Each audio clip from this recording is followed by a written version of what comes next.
गता नित्यं पद्मासित करद्वया सोदास्तु सदा देवी स्कंद माता यशस्वनी। सभी प्रभु प्रेमियों को मेरा प्यार भरा राधे राधे। आज हम इस वीडियो में जो चर्चा करने वाले हैं वो 5वें नवरात्रि की चर्चा करेंगे। 5वें नवरात्रि में स्कंद माता की पूजा की जाती है। स्कंद माता का स्वरूप एकदम बहुत सौंदर्यमय, वात्सल्यमय, अद्वितीय, अद्भुत है। वात्सल्य की मूर्ति है मां।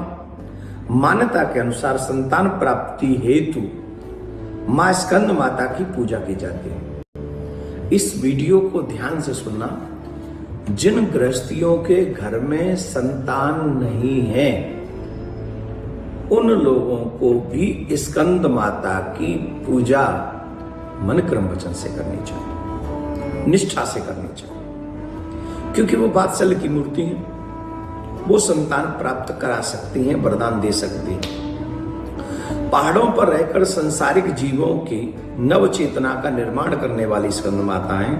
कहते हैं कि इनकी कृपा से मूढ़ भी ज्ञानी हो जाते हैं। स्कंद नाम है कुमार कार्तिकेय का। कुमार कार्तिकेय की मां होने के नाते इन्हें स्कंद माता के नाम से जाना जाता है। इनके विग्रह में भगवान स्कंद बाल रूप में इनकी गोद में विराजमान है। इस देवी की 4 भुजाएं हैं। ये दाईं तरफ की ऊपर वाली भुजा से स्कंद को गोद में पकड़े हुए हैं। नीचे वाली भुजा से ये कमल पुष्प धारण किए हुए हैं। बाईं तरफ की ऊपर वाली भुजा से वरद मुद्रा में है और नीचे वाली भुजा से कमल पुष्प है। इनका वर्णन एकदम शुभ है। इनका वर्ण एकदम शुभ है, शुभ्र है और ये कमल के आसन पर विराजमान रहती हैं, इसलिए इन्हें पद्मासना भी कहा जाता है। पद्मासन पद्म नाम है वो पुष्प का, कमल का, तो पद्मासना भी कही जाती है। इनका जो वाहन है वह सिंह है। स्कंद माता की जो कथा है वो कुमार कार्तिकेय की रक्षा के लिए इनका प्रादुर्भाव हुआ है। आदिशक्ति के रूप में प्रकट हुई तब इंद्र भी इनके नाम से भयभीत हो गया था। इनके स्वरूप को देखकर इतना भयभीत, इतना डर गया था कि पूछो ही नहीं। फिर तो वो कांपने लग गया था। अपने प्राण बचाने के लिए देवी से क्षमा याचना करने लगा।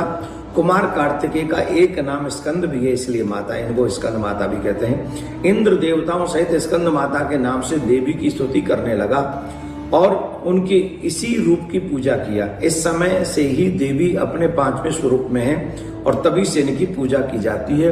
जो भी मनुष्य इनकी पूजा करता है, इनको भजता है, इनकी उपासना करता है, उन्हें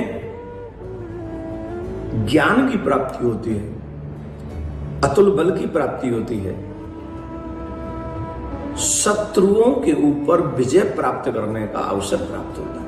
यह भी हम बताएंगे आपको। इसलिए जो मनुष्य इनकी पूजा करता है उनको सहज में मुक्ति प्राप्त हो जाती है। इनके पूजन से अलौकिक तेज की प्राप्ति होती है, जो हमने आपको बताया। जिनके गृहस्थ में संतान नहीं है, माँ की पूजा, स्कंद माता की पूजा करनी चाहिए, उन्हें बहुत बड़ा लाभ इसमें मिलेगा।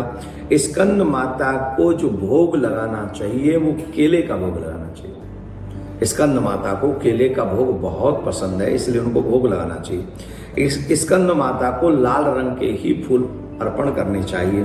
और फिर स्कंद माता का जो बीज मंत्र है, जो जिसको हम मंत्र कहते हैं, जिसे आप नवरात्रि में माता रानी के सामने बैठकर जो हमको पूजन करना चाहिए, जो पूजा मंत्र है, उनके इस मंत्र के जाप से हमें सामर्थ्य और शक्ति प्राप्त होगी। वो क्या है वो आप लोग ध्यान से सुने और हो सके तो इस श्लोक को आप अवश्य बोले। इसमें बहुत कुछ है। जो शत्रुओं से भयभीत रहते हैं, जो डरते रहते हैं कि मेरे शत्रु हावी हो रहे हैं, मेरा ये, तो उन लोगों पर मेरा ध्यान है, वो इसको जरूर सुने।